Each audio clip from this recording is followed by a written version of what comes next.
do it wrong. First of all, let me start off. It's a pleasure to have you. Can you just generally, how did you get your start in music? Man, I gotta say, like, I was rapping since 3rd grade. I used to listen to Run DMC and LL and be in the crib and sneaking and listen to the rap with the bad words and Eazy-E and Beastie Boys and all that. And then I remember when they brought out Yamahas and Casio keyboards, it was real in style.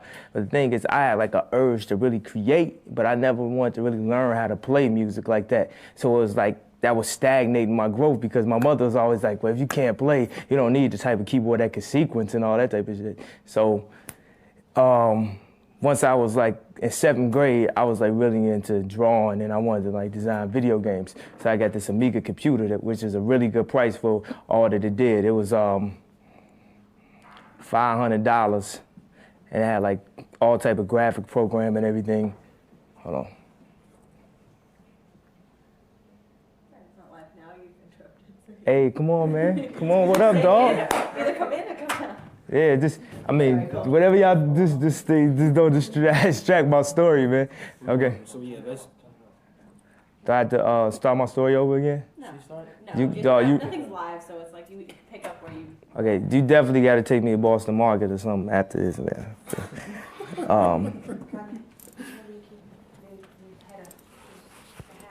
Okay. America, y'all had to see me. Y'all had to get used to this face. Ain't that what everybody say? Delete that. You get used to me. And you don't see him next year and shit. You can just pick up from where you left off. All right, so yeah, so when those keyboards came out, I had my computer and I was trying to draw on it, and then I got a sound program, like somebody bootlegged the copy of the disc with me, or the sound program. I found myself just wanting to work on that all the time. Then I found myself like running home from school because I have an idea, like looking at the clock, looking at 2:30, like, yo, man, I want to get this beat down. But I didn't even know anything about sampling. And I was 14 years old. I went to Chuck Levin's out in Maryland, and they told me, people, that do the type of music you do, they sample. I had no idea. I was just I didn't know why my stuff didn't sound exactly like the stuff on the radio. But the sampler was like, $2,000. And for somebody that's 14 years old only getting the allowance, that was like $8 million. My father's like, maybe you could save your allowance. I had like $20 a week. Like, how am I gonna save up for $2,000? So I'm just working with that. Then I found out you can get like a little 8-bit sampler for the computer. So I got that. And of course, the first thing I wanted to sample was James Brown. So I think back then I used to try to make beats like Full Force. And, in the middle of the song, you had to have a go where you could like really start doing your running man real hard too. So I started making beats and my beats started getting nice. And then my mother came home one day and she was like, you ever heard of Common Sense? I was like, yeah, I heard Common Sense. He got a song called Take It Easy on the radio right now. He cold, right? He's like, well, I know a friend of mine said her son produces for him. I was like, oh, word? You know what I'm saying? So she's like, yeah, I'll give you his number. His name is Dion. His rap name is like Immense Mountain, Immense something. His name was Immense Slope back then. It's a really bad name. We had real bad names. I'm not even gonna go into all the bad names I had. So now I went over his crib, and I remember walking in there, it's like walking in Def Jam now, like walking into Kevin's office or something. Like, that's the closest you could possibly get to the industry, because they actually had something that you heard on the radio, and it was dope, you know what I'm saying? So I was over there, I'm playing my beats. I had the fast beats, like what I was telling you before, and Common came in like, see, Dean, that's what I want some fast beats. I think at around that time, he still wanted to rap like and do the Big Daddy Kane stuff, but he didn't even realize the style that they was doing is the style that we do today. Like, they was using the Intimate Friends and the singing, the dum, dum, dum, dum, dum, ooh, ooh, ooh, and the speeding up the singing. I remember Dion was like, yo, I give you some tips on sampling. He had an SP1200. I had never seen none of the real equipment that, like, at that time, who was hot? Like Pete Rock, Lost Professor, Beatnuts, No ID. And I had never even fathomed, I hadn't even stepped into a guitar center like that at that point. So he showed me how to sample records. He said, what you do to save on sample time is you speed them up. Thus is the style that we're using, that everybody is using right now with the sped up samples. So I used to be sweating, bugging them. I'm trying to word myself with the least amount of profanity as possible. Bugging them to death. And You know, he changed his numbers about 100 times with me, but I always figured out how to get him. I'd be knocking on his window while he with his girl. So then I had to go out on my own at that point. He taught me a lot, but I had to take it upon myself to just listen to the music that was out there and try to get my music as good as that. But all along, I'm always rapping. I had groups, and I was always the weakest rapper out of the people in the group. You know what I'm saying? It would always be like somebody who really had it, but they just didn't have a passion for it. But I had to, every night I was working. Every night I just, like, it wasn't nothing that was gonna stop me. Like, people who look up and they're like, yo, I just heard of Kanye. Like, I've been doing this since really, like, yo, telling my teachers, like, man, I might not even have to turn in my homework this year because I'm finna be signed this year. You know what I'm saying? Back in 7th grade. I remember I told my gym teacher freshman year, like, man, I ain't coming to gym class no more. I'm finna be signed this year. She gonna come to me senior year, like, yo, what's up with that record deal? So tell, Ha ha ha ha ha. so tell me, let me ask you. At what point, because you know you did the rhyming thing and the production. How did you decide? At what point, and how did you decide which way you was gonna go first? What you mean? I don't know. I didn't decide. They decided for me, man. I always wanted to rap on my beats. It just so happened that people would hear this stuff and they'd be like, yo, do you have to rap on that? Well, if you don't, I'll just buy the beat from you. You know what I'm saying? So basically, I was always a rapper. It was a chance that, now let me word this very well because you might want to use it as a quote and I don't want to be slurring over it.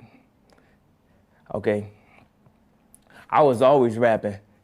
And it just so happened that really, really phenomenal rappers got to rap on my beats before I got a chance to. So that pushed me into the classification of a producer. But I'm a rapper from the heart. Like, I got something to say, you know what I'm saying? And people like, yo, what you finna rap about? You never sold crack out your house or put a gat to a mouth and put your fist to your spouse. So how you gonna move the crowd? I bet 1,000 that you get booed out. You know what I'm saying? Like, now, the rap game has changed so much. You go from Tribe Called Quest to Onyx to Swiss Beats to Rockefeller to the Bad Boy and so many different sounds. And it's, you know, it's like almost playing like double dutch. Like, where do you get in the game? You're like trying to like, yo, how does my style fit into what I'm doing right now? So I'm lucky that I had the opportunity to have a plateau to stand on now that my style of beats is the most popular style on the radio right now. Now that I turn on and hear beats that I could have sworn I did them, but I just didn't get no check for it. That's a Swiss Beat quote right there. I could have sworn I did the beat, I just didn't get no check for it. So now that my style is, now it's like the world can accept me.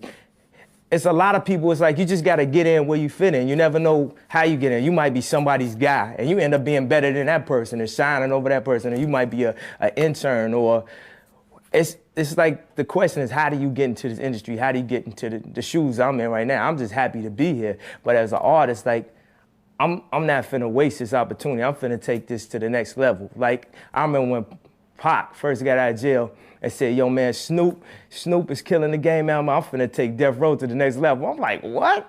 Tupac finna do better than Snoop?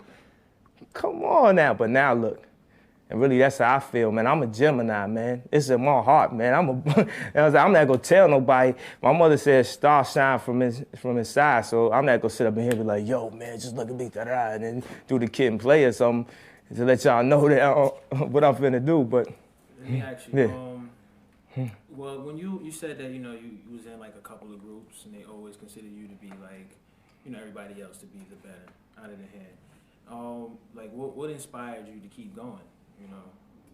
Man, I just had the hunger. Like, my mother never raised me to ask for a handout. Like, a lot of people that got into this game, they walking around with somebody else's chain on or driving somebody else's car and didn't even pay for the shoes that they got on their feet.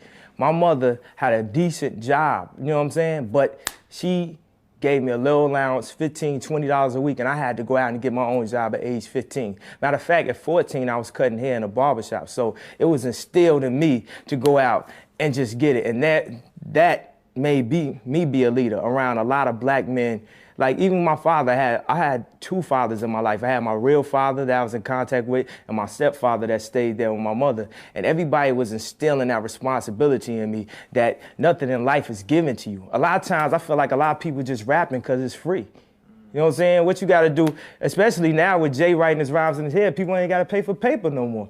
Now, everybody just feel like they finna just, you know what I'm saying, come out and be a rapper out the blue. At least with a production, you have to go up and figure out a way to get your equipment up. And go buy records and do different things. So I'm talking about the work ethic is so serious. And up here at Baseline, up at the Rock, people work. The work ethic is crazy. That's why I feel like we killing the game right now. That's why we cutting edge. That's why we on Flex every week, just question labels. That's why all you hear practically is the Rock. You know what I'm saying? And let me just to keep it in in the back history. How you're speaking a lot about your parents, like so. How supportive were they of this career you was trying to pursue in music? Well, I don't think my father really understood or thought that this should be the one hobby that I really do, because you know what I'm saying, one second I'm Michael Jordan, the next second I'm who's the freestyle champion that got his own Dave Murray or something like that, the biker. One second I'm him, next second I'm a swimmer, I'm a professional diver. Like I was just a shorty, I was doing a bunch of stuff, I was creative. Next second I'm Michelangelo.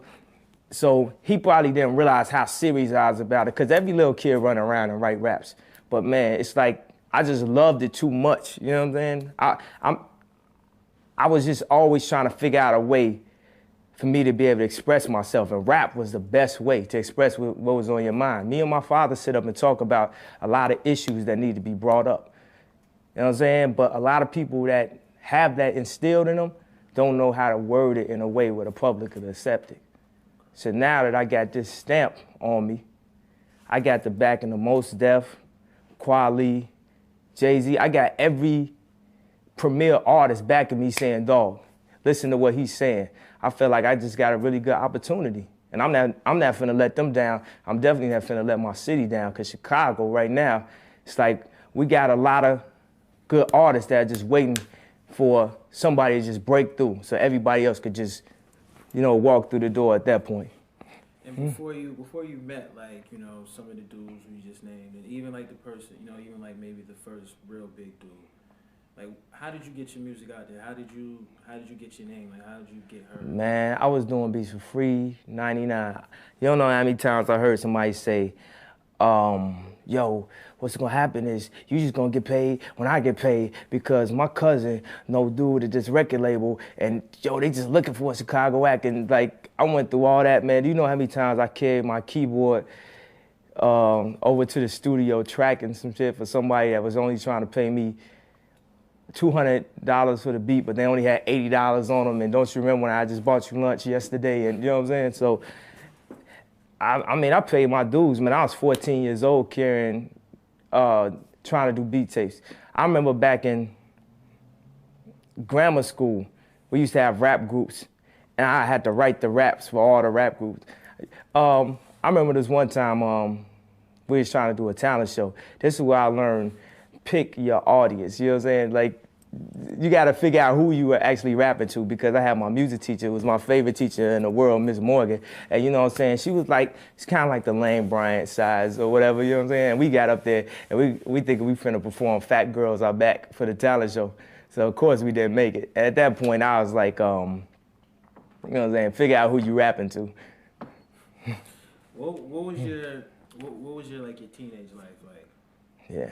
I know I be going off of tangents, but I'm feeling like y'all could just use little clips of that, you know what I'm saying? I don't know how you gonna word it, because he asked me a question. I know I give you a basic answer, and then I just go into some other, like, interesting shit, but, so, I mean. Like around the time when you was really trying to. When I was trying to get on, I remember one time I got so into hip hop that I had an afro with no lining. I had like one of them Gap Life Preserver vests.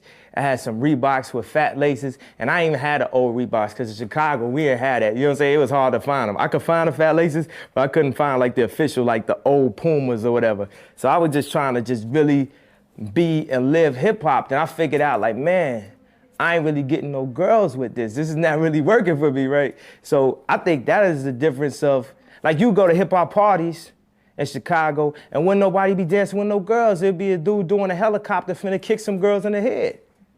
They get mad if some girls start dancing or something. That's when I figured out, like, yo, maybe whatever definition that everybody here got of hip-hop, maybe that's not what hip-hop is for me. I love the music. So then everybody try to separate now and say that you're not hip-hop because you go out and buy some jewelry. No, having jewelry is not a basis of hip-hop. Look at Rakim, you know what I'm saying? Look at Run DMC. You trying to tell me they not hip-hop?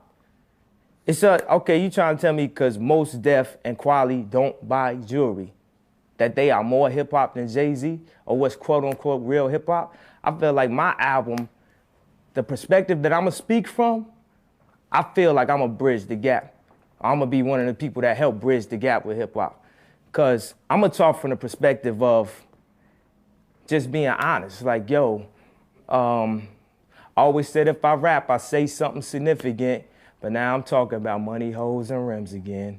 Like, I wanna do what's right, you know what I'm saying? But I'm a human being. Like, okay, I got songs like Jesus Walks With Me, but then I got songs that's like, I need to know. He's down to do whatever, down to get it jumping, down to get topless, baby, I need to know. You know what I'm saying? Like, I'm a man, I'm a human being. People feel like an artist, they be like, yo, if you an artist, you can only rap about this one subject. You have to stand for this specifically. I'm gonna stand for everything I've seen in my life. And I'm gonna try to express that to y'all the best I can. And I feel like I'm creative enough that I'm gonna make it work, you know what I'm saying? I know nobody has ever stood up and said, yo, man, let me actually show you that it's more than one side to me.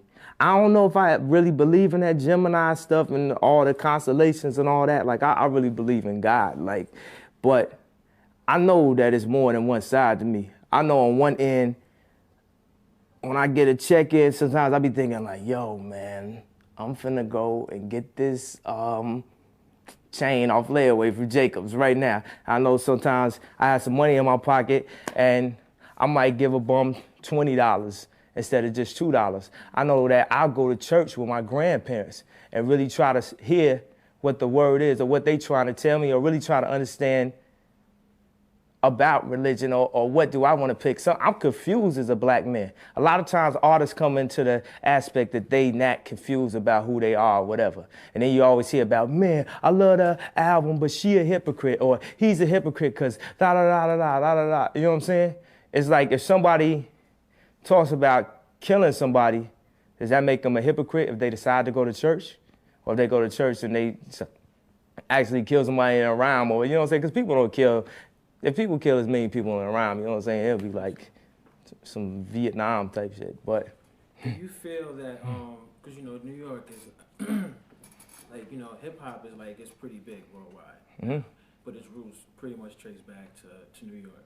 Do you feel like you being from Chicago, does that, like, you think that that's to your advantage? Because you know, there's very few MCs coming out of Chicago. Man, I feel like coming from Chicago is definitely an advantage. I feel like everything that anybody ever said in life would be a disadvantage to me, I'm gonna make it my advantage. When I was playing basketball, everybody said I was too short. I'm killing them with the scoops, you know what I'm saying? Everybody says you can't rap because you a producer. Okay. Oh, I ain't hear that beat. Oh, yeah, I know. I produced it. I just rapped on it before you got a chance to hear it. You know what I'm saying? Like, I'm going to use everything that everybody says that I can't do, and I'm going to flip it to the positive. Like, I look at everything as a glass half full and half empty. And it's like, I'm the type of person, I don't hold grudges. Like, one of my best friends made a song dissing me. And I looked at all the positive in the situation. I'm like, look, that's pumping my name on more. He came to me like, yo, I'm sorry. Like, I feel like maybe a lot of the rules of hip hop, like a lot of the aggression and the negativity that people have towards people, maybe I'm not hip hop because of that. Because of where my heart is, or because I won't confide to what people say. A lot of stuff, I feel like 90%, 10% of life is what happens to you, 90% is how you react to it. And hip hop is based a lot in the past is people reacting negatively to situations. You know, it's like, I'm a listen to things that my father told me and my stepfather told me and walk like that and try to walk in a way that I could look to God the next day. If it's something I got to repent for, it's something I got to repent for. It's something that as a man, you know what I'm saying? Because I got things that I'm addicted to. Like, I like to be in the club, you know what I'm saying? And do the club thing and stuff. But also it's like, I know it's like this light that I had to follow, you know what I'm saying? And I'm not easily influenced. Like when I was in kindergarten, people used to tell me stories like they'd come and all the kindergartners would be following me around the class. Cause I'm gonna be the one that say no. You know what I'm saying? A lot of times I feel like if people don't agree with what you're saying, then they be like, oh man, fuck him, he a bitch, you know what I'm saying? He ain't wanna da da da da da da. It's all the same theory what your parents used to tell you a long time ago. Like, yo, if he jump off the bridge, would you jump off also? I'm telling you, I ain't jumping off no bridges. Go ahead, dog. It's all good. All right, dog. I'm gonna just be up here living right now. You know what I'm saying? Don't move to New York. I say one line and be like, how you go to New York? But you ain't never took a tour there? But you ain't know you gotta be rich just to be poor there? There's a song I got on my album called Dream Killers that basically talks about how people just try to just down you. Like, okay, you know what I'm saying? Since DV tape is not that expensive, I'm gonna go ahead and spit you one of the raps from it. It goes, I'm finna get on this TV and put it down. I ain't finna let these light-skinned dudes come back in style. I'm finna hold on. Bleep that out. All right. I'm like, I'm finna get on this TV and put it down. I ain't finna let these light-skinned dudes come back in style. I'm finna turn this class clown shit to crazy G's. They told my mom I think he bipolar, had ADD. I told him what I wanna do. I wanna be a baller. The dream spoilers are for you. Hating on you till they man's on the call list. Old folks said he never make it off the corner. They are the virus that corrupts the soul. They are the cubic zirconia inside the 10-karat gold that get green on you when you get green on them. You gotta wash your hands of them, get clean on them. Somebody told me success is the best revenge, so they gonna be fucked up when you do your thing on them and hold your plaques high like who would have thought and tell them thank you for your no support. They are the dream killers. You know what I'm saying? It's a lot of concepts that people ain't never touched on in rap. You know, I really like Lauryn Hill album and music album because they not afraid to talk about issues that people really go through. You know what I'm saying? Whatever happened to real life? You know what I'm saying? Whatever happened to, you know what, girl? I can't really afford this movie. We gotta go Dutch. I know I got jewelry on and everything, but whatever happened to, you know, I was in the club and I ain't really get no girls, like 4 girls diss me. You know what I'm saying? But I guess that's like anti-hip hop, right? Because hip hop was always about fronting, always about acting like, I feel like that's the black mentality anyway, because since we ain't never had nothing and we get a little something, we got to show it to prove something. You know what I'm saying? It's almost like the concept of walking in the store and you look like a shoplifter unless you got something on. You feel like you got to wear jewelry just to get the same service. I say in a rap, getting green make you almost white. Let me ask you, what would you consider at what point in your life was like the breaking point where you feel that you finally, you know, you got something accomplished, like you got your name out there, like you're in the game? Man, I still feel like I ain't in the game where I need to be. You ain't never broke. Maybe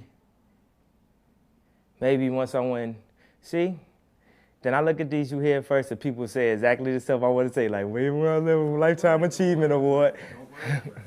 But, okay, the breaking point, I feel like it's no real breaking point. You have to just struggle every day because when you do something good, you have so much on your back, you have so much to prove at that point. So now you're trying to just move forward. Like, I could say my breaking point was when I heard I'm Bad by LL Cool J or something. Okay, I'll go back.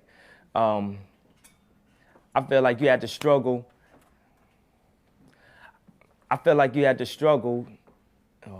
Ask me a question again. At what point in, you know, would you say in your career do you feel that, like, you know, maybe a track you produced would finally got in the right person's hands, or maybe, you know, or the right person might have heard your music, just in general? Okay. I can say different things that happened to help me along my career, but I feel like to this point, I still feel like I haven't broken where I wanted to break, because in my heart, there's so much stuff I want to say to the world, and the most I've been able to do up to this point is maybe suggest a couple lines to some people. It's like I really got a lot on my mind. Like I see stuff and I be like, yo, the way I word it, I'm not using rap as a way that I think I'm gonna get paid or something. I'm using it as an opportunity to really say some stuff that I think needs to be heard, that I think people will enjoy. I'm trying to give back. I want Q-Tip to hear my shit and be like, dog, I could listen to this album every day. I want to give back to when I used to listen to Mobb Deep's album on the train with my headphones on, and that's what made the train ride feel like I was in a Benz, because I just had that album in my, you know what I'm saying? It didn't matter what car I was in. It didn't matter if I was walking the street. It didn't matter if I was in the rain or what happened, because I had the headphones on. I had that hip hop in my ears. Like, it's done so much for my life. So until I feel like I could really, really give back, you know what I'm saying? That I feel, but definitely, like, I gotta always show love to, like, Rockefeller, D-Dot, Jermaine Dupri. It's a lot of people that's helped me in my life. But maybe now Rockefeller is finally letting me get to the point that I've been waiting to get to my entire life, since 3rd grade. Where, now, it seemed to be, like you said, you know, you're not just in this for the money, you know, you're in this for the love of it. At what, along the line, where along the lines did you know that this is something that you wanted to really pursue to make your career? Man, I knew I wanted to be a rapper. Like, well, I knew it was like, yo, I'm not gonna do anything else. Like, I say I was 19 years old and I was in college, and I had demos and I had produced a couple tracks for people that actually had albums coming out. They weren't on major labels. They weren't finna go gold or anything. And I had my demo, and I knew it was getting hot, and I was freestyling. I knew I was ripping niggas down in the freestyle. I knew I was crushing them. I knew I was crushing everybody on the beats. So I had this song. I'm not even gonna say what the title of the song is, because I'm not even finna let it get used against me. But I had this song, and it was like a single sounding song, I guess. And this dude from Columbia, I forgot the A&R's name, that walked it in, ended up flying me out to New York. You know, we had the whole VIP, the limo. We was eating upstairs at the Sony building. I'm walking to Sony building like, oh my God, I walk in there every day now. It's nothing. But back then, coming from Chicago, they're like, yo, you finna get signed to Columbia Records. At that time, they had Nas and the Fugees. You know what I'm saying? It's like, yo, I'm finna follow in their footsteps. I had my gear ready. My bucket is right, check. You know what I'm saying? I had everything. Yo, I had like the hat, like the old man hat what we used to wear. I was poloed up. You know what I'm saying? We used to do polo hard, man. Shout out to TJ Maxx and Marshalls, man. Thank you. You saved my life. Yo, I'm telling you, man. So we went up in there, and then I told, see, this type of story I can't even tell on camera like this, because too many names involved. I have to change the names to protect the innocent. I told the A&R there, I was like, yo, man, I'm be bigger than Michael Jackson. I'm be bigger than Jermaine Dupri. I'm sorry. What? Okay. For a long time, people was telling me, man, if you go out to New York, you could really get your music on. You could really kill the game out there. But, you know, you got your family out there. I got my girl out there. I had my group out there. I felt like I had a responsibility to the city to stay there and help try to make it blow. But then it's like, it was straw after straw until the straw broke the camel's back. I had 2 artists. One artist ended up leaving me, getting signed, and didn't get any beats from me. Then I had another artist, and I signed him to my company, and then he ended up leaving. And when he was telling me he was leaving, my landlord came upstairs and was like, you have too much traffic in your house, you're evicted. So I was like, man, at that point, if I wasn't ready to leave by then, so I really thank God. That's another one of the situations where I knew that it was a light at the end. Automatically when that happened, I said, oh, I see what's happening. God don't want me to be here no more. So I grabbed all my stuff up, just threw it in a U-Haul. I didn't even tell my landlord I was leaving, like, cause he had been on some nitpicking, probably would try to take my whole security deposit and all that. And I just drove to New York. I hadn't even seen my apartment. I ended up driving, I got an apartment in Newark. So you know, if I went to Newark, I definitely hadn't seen where I was moving. And earlier, like 2 months before that, I was in a car accident where my expedition had flipped over 3 times. And like, you know, I guess it was meant for me to be here or something, for me to walk away from that. So that was a blessing. So I was out here, I didn't have a car. So I used to just take the New Jersey Transit, and I'd pack up all my stuff, pack up all my dats, and put them in a bag and just walk over here to Baseline. And that was the key right there, being able to walk up in the Baseline and play these rappers these beats. And I remember it was Beanie Siegel's birthday, and I came and I played a bunch of like soul beats. Like we had soul beats here and there, but I had a bunch that I was building up. Like, just like from the success of Can't Be Life, I was like, I need to make some more stuff in this vein right here. So I'm playing Beanie some beats, and he get the smile like, yeah, it's hot. You know what I'm saying? But he had to go somewhere. I don't know, he was going somewhere for his birthday. So then Hove came in. I remember he had a Gucci hat on, like the fisherman joint. And hip hop, my manager, who definitely saved my life, was like, yo, play that one beat for Hove. And it came on, dun, dun, dun. And he was listening to it like, oh, it's crazy right here. Then they got to the chorus, and the chorus was like, ain't no love in the heart of the city. And he's like, oh, like doing his face like that. Then he's like, play the next beat, play the next beat. I played another beat. He's listening to it like, yo, man, you a soulful dude. And everything that Hove is saying is like in stone. Like, I will never forget none of these words, because I'm off the train. I'm from Chicago. I got $10 in my pocket right now, and I'm just having the opportunity to play these beats. So you know what I'm saying? I've had different so-called hit records and everything up to that point, but at this point, it's like this is like the moment of truth for me right here. So now I play another beat, then I play another beat, then I play this one beat, and it was like, never, never, never, never change. I never change. Yo, he took his hat down, he's like, ooh. Like that. I was like, yo, maybe he like him. Maybe Hov might buy this beat. So he was like, yo, put them joints on CD. And then he left out, right? I was like, okay, I'm putting these joints on CD. We'll see what happened. So then 2 weeks later, the blueprint was finished, right? So basically at that point, everything started rolling. Everybody's like, yo, man, I heard you had half the Blueprint album. I heard you did half of Jay-Z's album. I couldn't even believe it myself at the point when it was happening. Then I started connecting. I knew my people, Dead Prez. I knew just different people. And my dog, 88 Keys, one night said he's having a rapper come up here. And just to play him some beats he had to play. So dude walks through the door and it's Mos Def. So I'm like, oh. So I didn't have no beats on me at that time. I think I was trying to rap for him. And he's like, yo, whatever. I was trying to say a rap over a beat, because I'm like, I want Mos Def to know I can rap. You know what I'm saying? And it was kind of real weak over the beat I was rapping it over. I was like, man, I should have picked a better rap. Because when you meet a rapper, I was in the same shoes that somebody that walk up to me now, or walk up to any of these rappers, where you got one opportunity to say your best rap that you think is going to impress this specific rapper the most. You know what I'm saying?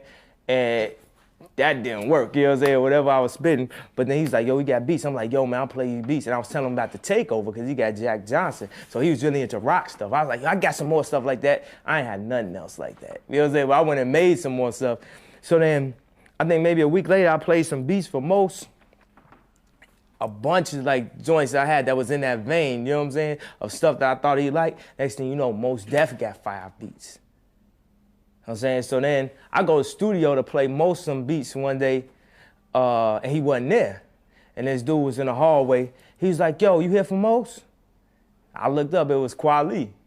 He's like, yo, man, what's up? You Kanye West? I was like, yeah, dog. He's like, yo, you can play me some beats?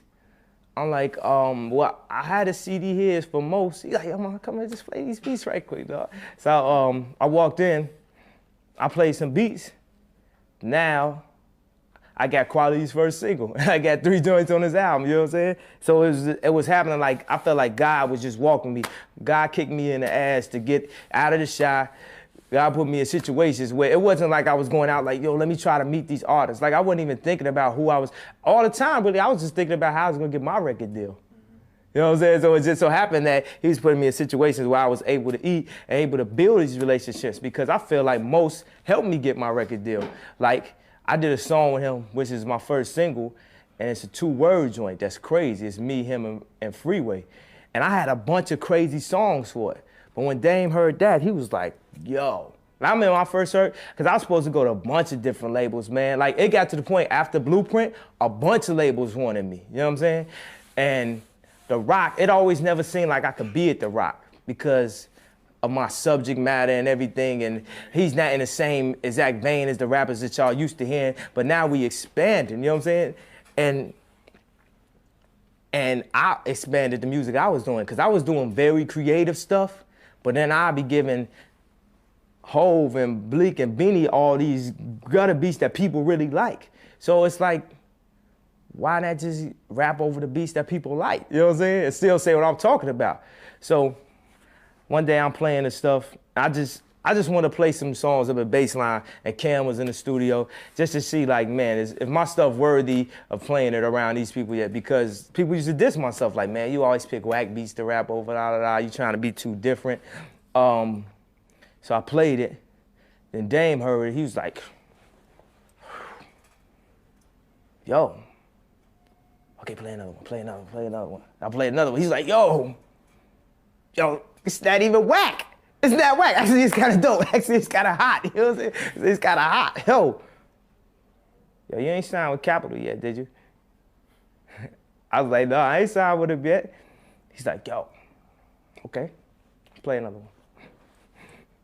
So I played another one. He's like, yo, oh, Cam, what you think, though? We could do like a chronic. We could do like a East Coast chronic, dog. See, you could be like, and then he started just going into the rest of what my career is about to be right now. And the difference, like, Dame was like, yo, it could be this or that, but he could just rap. He rap like a regular rap. He rap like a real rap. He rap better than the average rapper. You know what I'm saying? So now, because of hip hop, G, the Blueprint, and Dame, I'm over here with the opportunity to get my music out, which is what I wanted since 3rd grade. You know what I'm saying? Well, what would you say was the first record that probably caught everybody's attention? That was played on the radio.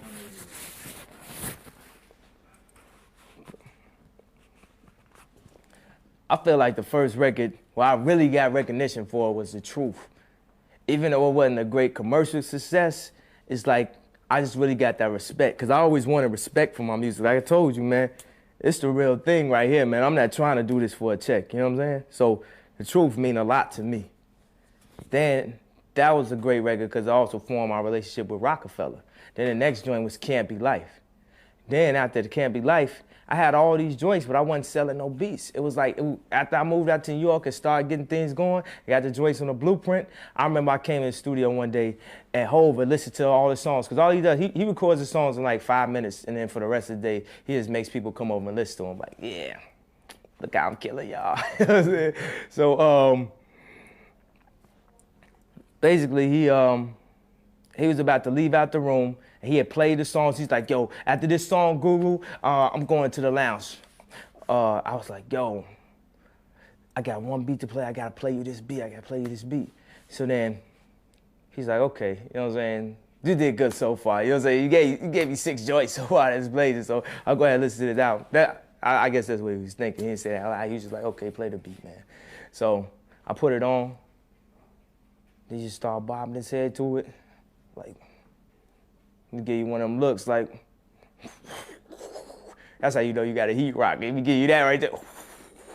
So then maybe about 2 or 3 minutes later, I don't know, you know, it was like this.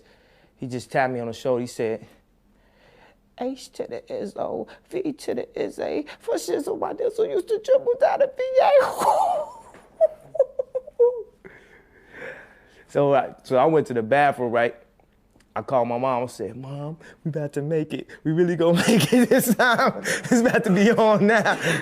So then he had this song, and then we have a chorus for a long time. So then Trackmaster Tone came in, and we had different chords. We was going back and forth. I had an idea, he had an idea. And Trackmaster Tone heard the beginning. He was like, yo, just use the beginning for the chorus. That's the chorus. And Ho was like, nah, I don't want to make no more name choruses. So Tone was like, nah, just have a girl sing over it. Then he started like, oh, got up and said, the point of like, see, that's why you make the big bucks. That's why you make the big bucks. Then he ran. Then we had to figure out what was all the words gonna be, because all we had was for shizzle my nizzle used to dribble down in VA. So it's like H to the S on V. So 2 minutes later, we trying to come up with the in-between words, right? He said, that's the anthem, get your damn hands up. I said, oh, shit. So I went to the DuPont registry, right? So I started picking out cars, what I was gonna get, like when it came out. What I did get, like when it finally came out, I did have to go purchase some stuff. Excuse me, most equality. I apologize. I purchased foreign vehicles and. I remember the first time that he even previewed that joint was at the BET Awards. Right. Did you see that? Yeah, I saw it. Like, how did that make you feel? Man, that felt. You know exactly what that felt like. That felt like on 5 heartbeats when they heard their song on the radio, and I wasn't even sure that he was gonna do that, so I had no idea. It wasn't even tracked. It was 2-tracked. It was Pro Tools at the time. He said, yo, I want to do a new song. Ladies and gentlemen, it's all me today. It came on. I was like, oh my God. I think I was on the phone with my girl. And then she just started screaming like on 5 heartbeats, like, ah! We going shopping. So after that, man, all kind of phone calls, man, 2 ways. It was just on at that point. And all along, though, I'm trying to figure out, like, man, how I'm gonna get my rap career? You know what I'm saying? I ain't finna come up with a rap as good as this Ace Izzo or nothing, you know what I'm saying? Because he a vet in the game, you know what I'm saying? Ain't no new dudes just coming out the box making that, because if you've been in the game a long time, you've seen so much. You know what I'm saying? Your experience, you go from everything that you had from being on the block and doing whatever you had to do to seeing the entire world. So how's a new artist or a 19-year-old artist gonna come in and outdo that? So I said, look, I can't talk about what he's talking about. I gotta talk about something from here instead of trying to compete with him. Let me just try to find something that ain't none of these rappers touching on yet. Like, I got a song that's called Self-Conscious. When did a hip hop artist ever make a song called Self-Conscious? You know what I'm saying? Or I'll be like, I start with the girl part. I say, man, I promise. She's so self-conscious. She has no idea what she's doing in college. That major that she majored in don't make no money, but she won't drop out. Her parents will look at her funny. Now, tell me that ain't insecure. The concept of school seems so secure. Sophomore 3 years ain't picked a career. She like, fuck it, I'll just stay down her and do head, cause that's enough money to buy her a few pairs of new Airs, cause her baby daddy don't really care. She's so precious with the peer pressure. Couldn't afford a car, so she named her daughter Alexis. Hold on. That line was just too good. That line was too good. You see what I'm saying? See? It's not no regular producer rap. I told y'all that before, man. What? So how did you get people like, you know, like your peers like Jay and all the other dudes to take you serious that you rhyme? Because, you know, you bringing them a lot of heat with the beats, you know, and here you are trying to push, like, you know, you being an artist. How did they take that? Man, it's just persistence, man. After a while, like I wasn't just rapping for everybody. Like, Bleak didn't even know I could rap until I was about to have a deal. Then it's like, when I spit, they like, oh, Kanye, he rock. I can't even believe this. I can't believe dude that make beats this good can actually rap this good. Like, I remember I was working with Mocha. She's like, yo, it's crazy. It's like, he raps just as good as he makes beats. I've never seen this before. Man, on the real, I wish I did rap as good as I make beats. Hopefully, the more I practice. Because if I rapped as good as I made beats, then I'll be doing 6 micers every time. You know what I'm saying? Does it worry you at all that you know, you being such a big producer, and you know, and there's a lot of producers who come out, you know, who like to dabble into, you know, they like the mic, but they're not really artists. Like, you was always an artist first. Are you worried at all that might be overshadowed the fact of, you know, the trend in the past? Yo, I feel like if I do what I'm supposed to do, people gonna look back like, man, dude, remember dude used to just make beats for people? You talk about, like, I'm trying to get to the point where I could drop my last name off my name, you know what I'm saying, seriously. Like, I don't wanna jinx myself or nothing, but I'm gonna take this opportunity. Like, I got some songs, I got some stuff in my heart that the world need to hear. And I think about what I'm doing. Like, I figure, like, okay, I want to express this message, but maybe I might have to get another artist on it and place it like this and put it in this vein. Like, I'm not just going to step out and just be like, yo, just look at everything I have right now, and then the world not accept it. I got to put it in a way that the world will accept it and then develop it into being an artist. And when you see me on stage, like, a lot of times, I feel like I'm very animated, I'm very emotional, because what I say means so much to me that eventually the people are gonna have to accept it. And as being a producer, yeah, a couple people know me as a producer, but I'm not that big as a producer. I'm not even gonna fool myself. I got a couple hits, but tomorrow's not promised. So I'm still taking a sacrifice. Like I could look at it, like I got some beats that's so blazing on my album that I could look at it if I, in some way, was to fail and say, man, why didn't I just get this beat to DMX? And why didn't I just get that beat to Hov? And why didn't I just follow the producer path? So it's once again at a point in my life where I have to step away from something I'm doing or retreat in order to follow what my dreams really are. Because you can't win the war. You can't fight every battle and win the war. Sometimes you have to retreat and then come back. You know what I'm saying? I've already taken a loss. Like, I'm not selling as many beats as I used to sell because I'm sitting up here trying to think of raps and stuff. I mean, but I gotta follow my heart, man. Everybody look at it and say, yo, man, he crazy, man. He trying to rap, man. What's wrong? He's stupid. He trying to rap. Yo, I can't react to that, but I'm thinking of how people just told me I was stupid for trying to rap. And now I'm up here on MTV, you here first. You know what I'm saying? It's like it feels good right now, man. It's like how do you deal with like, you know, keeping it out there that you have hot tracks, you know, but at the same time saving some of your best material for yourself? Man, that's one of the hardest parts right there. Depending on, are you gonna say this beat for yourself or you gonna try to give it to somebody else? This is what I do. This is the truth of the matter. I take every beat that I think is hot and I try to rap on it first. And if it don't come out hot, then I give it to somebody else. Except if we in the process of working on somebody's album, like, okay, say, if we working on a Blueprint 2, I might, even before I fathom rapping on it, I might bring it to Jay. I'll bring it to the top caliber rappers. Then I try to rap on it. Then I play it for everybody else. You know what I'm saying? People always be saying, no, see, you be giving me your best beats away. Nah, man. I feel like sometimes people don't even rap on my best beats. Like when my album comes out, it's beats that are 2 years old, and people are like, yo, you was saving that beat. I'm like, nah, man, I played that for everybody. Sometimes people just have to see it in song form and have to hear it on the radio. I remember the Truth. People was dissing the Truth so much. Like, and then when it came out, people was like, yo, man, what up with that, man? I remember I used to send it to people. They was like, man, dog, send me the heat, man. Send me the heat. Why you sending me this? How do you, another thing as far as being a producer, how do you get, what is like the, I would say, what is the differences, like with you being in a session with Jay as opposed to you being in a session with like Mos or Tyler?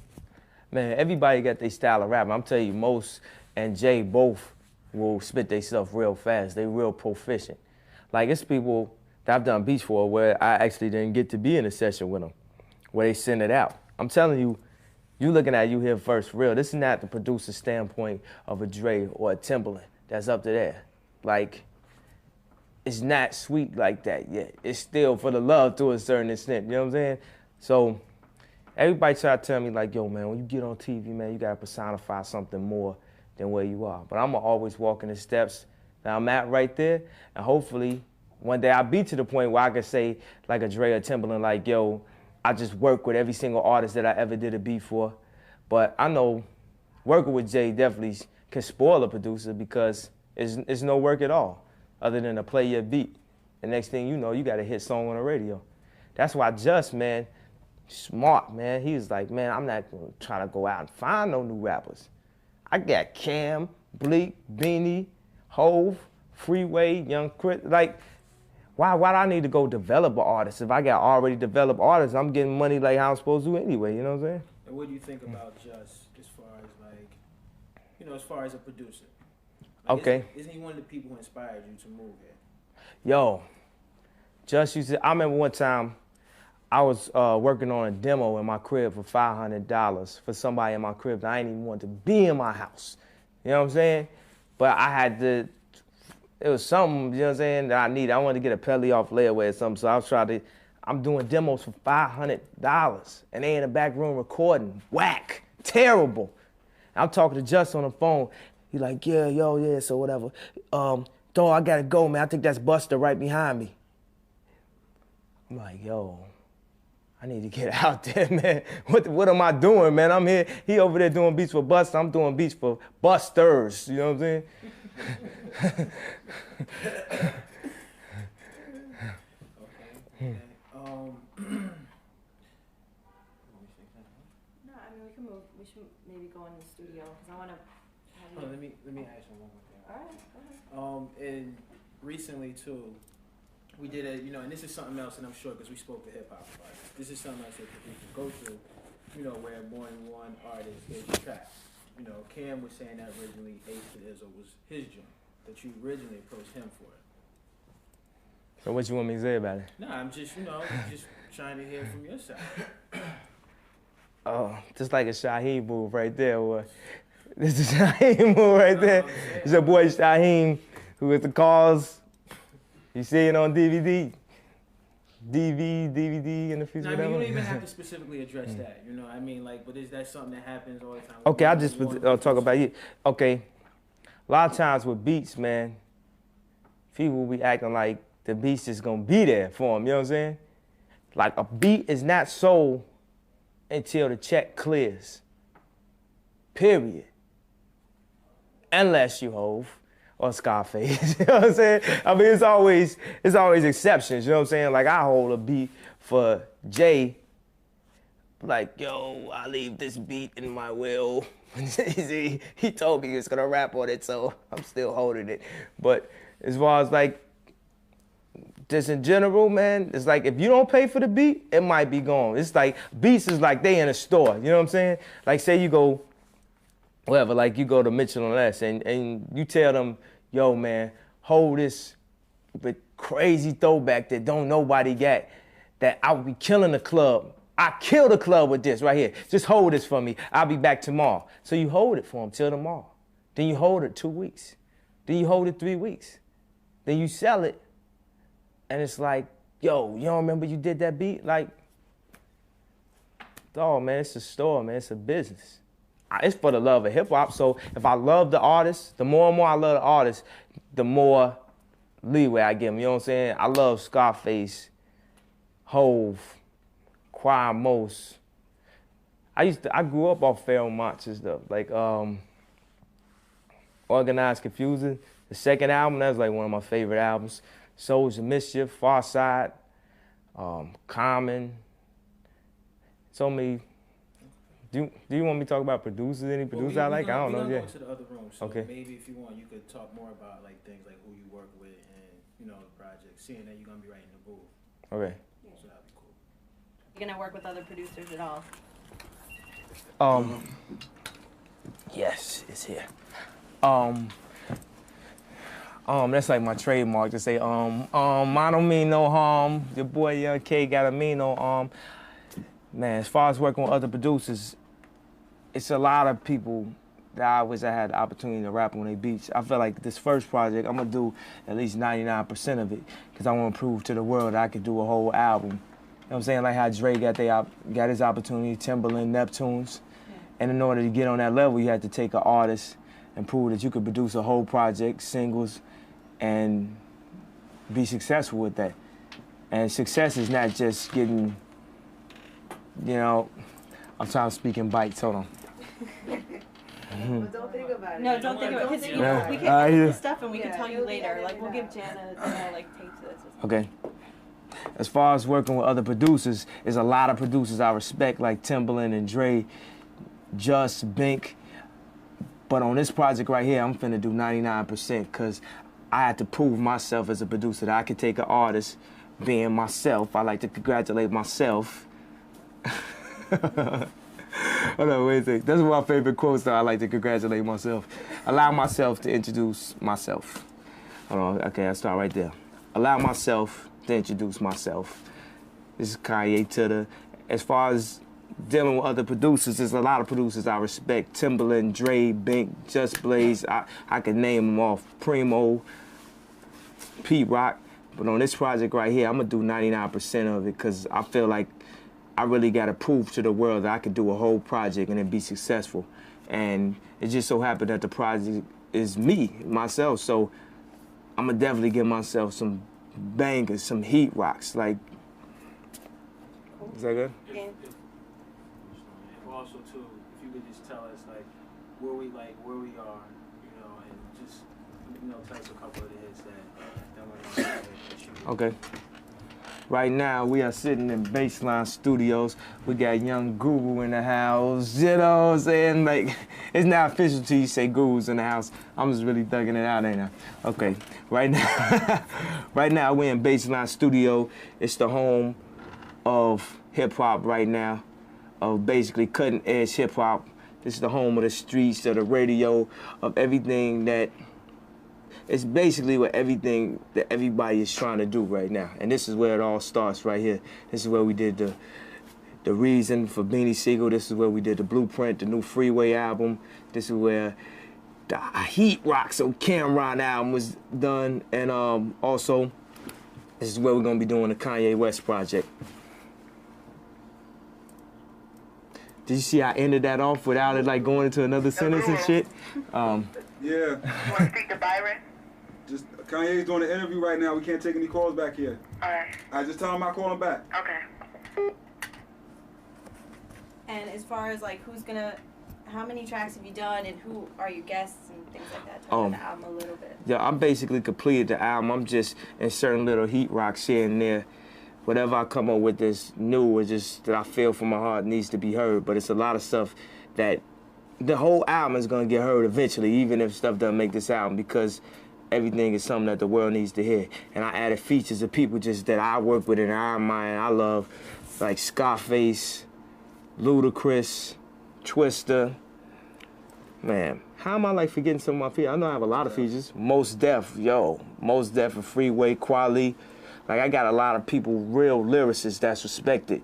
Like, I want to place myself next to these. It's not a matter of, okay, I'm going to go get out who's ever selling the most records as an attempt to sell records. Like, as far as this album, I feel like y'all going to get something realer. Okay, hold on. As far as this album, I feel like you're going to get something that's truly real, because if it didn't work, I could still eat off of doing beats. So I'm not pressed to impress an A&R by saying, yo, I'm going to get the right singer and the right tempo on this state, and I got to get the jump off. Like, I'm just trying to do something to give back to my people. I want the same people that love Tribe Called Quest and Mobb Deep and Nas and Jay-Z first album to hear my shit and be like, dawg, it's some real shit. This ain't no just trying to be on a radio type shit. You know what I'm saying? Hopefully I get radio. I pray that the people love it. But this is for y'all. Was that within 30 seconds right there? That was good. What? Don't speak about that.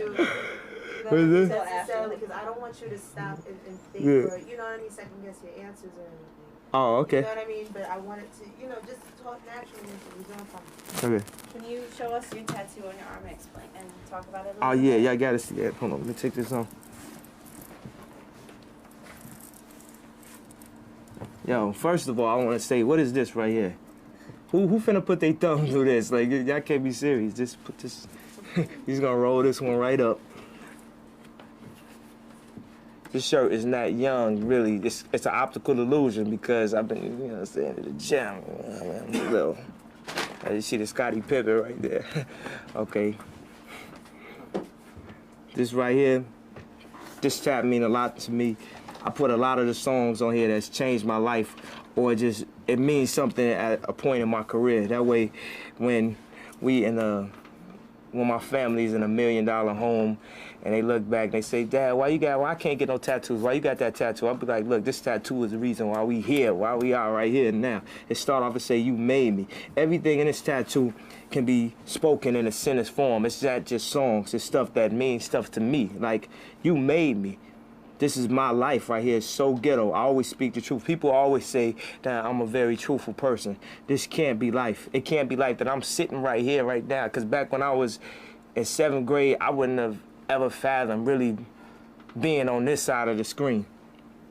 It's nothing like it. I try to make my music where it's nothing like what I do. And a lot of times, I lose out because of that, because I'm always trying to be so creative that sometimes I can create something and a whole bunch of people can go wrong with it and make a lot of money off of it. But I'm feeling like I want to get a public something new. So it's like other people capitalize off of it. And I just hope that's not my downfall. I hope that I can just keep creating. This right here, Izzo, the anthem. Now y'all know what that is. That definitely was a groundbreaking record for me. My first Grammy nominated record. Hey Mama, this is my first Grammy Award winning record right here. Well, it hasn't won a Grammy yet, but just keep this on file, right here. Heart of the City, I do my music for the heart of the city, and it's from the heart of the city. And after whatever happens, I never change. So what's gonna happen in the future? You made that scroll kind of small. You gonna fill up everything else, or is that just signifies the beginning? Okay. People always ask me, what's gonna happen like once I make more hits? I've made plenty of hits other than these songs on here, but what I'm telling you at this point is I never change. Like I said, these are songs that I did do, but this is a scroll of my life. A lot of rules that I follow. Cool. One more question then. I don't know if you have anything else. I want to play a couple more tracks. Are you gonna clear that Lauryn Hill sample? Are you gonna try to? Okay, well. Or is that just like for fun? Nah, it's for life. You know what I'm saying? I'm trying to go to Commissioner Gordon. I went to Dead Prez. I'm going to all the people that I know her, that are cool with her, and I'm just go to her and I'm perform it. I'm gonna tell her what my whole movement is and a lot of stuff that I'm trying to touch on, and I'm gonna be like, Miss Hill, can you please clear this for me? And not that I'm just gonna do it at shows. That's cool. She's usually cool with positive stuff. Just want to ask her. All right. So if we could just like have you you play a track, and I know it's phony producer type stuff, and then maybe if you wanna if we could get you like in a track that you know real well, or I'm sure you know all your tracks, if we could have you like maybe in the booth, like You know what? like I don't record in the booth. you don't record in the booth. Nah, I press record with the mic like this and then spit it. So that would be like That a would be little bit. lovely.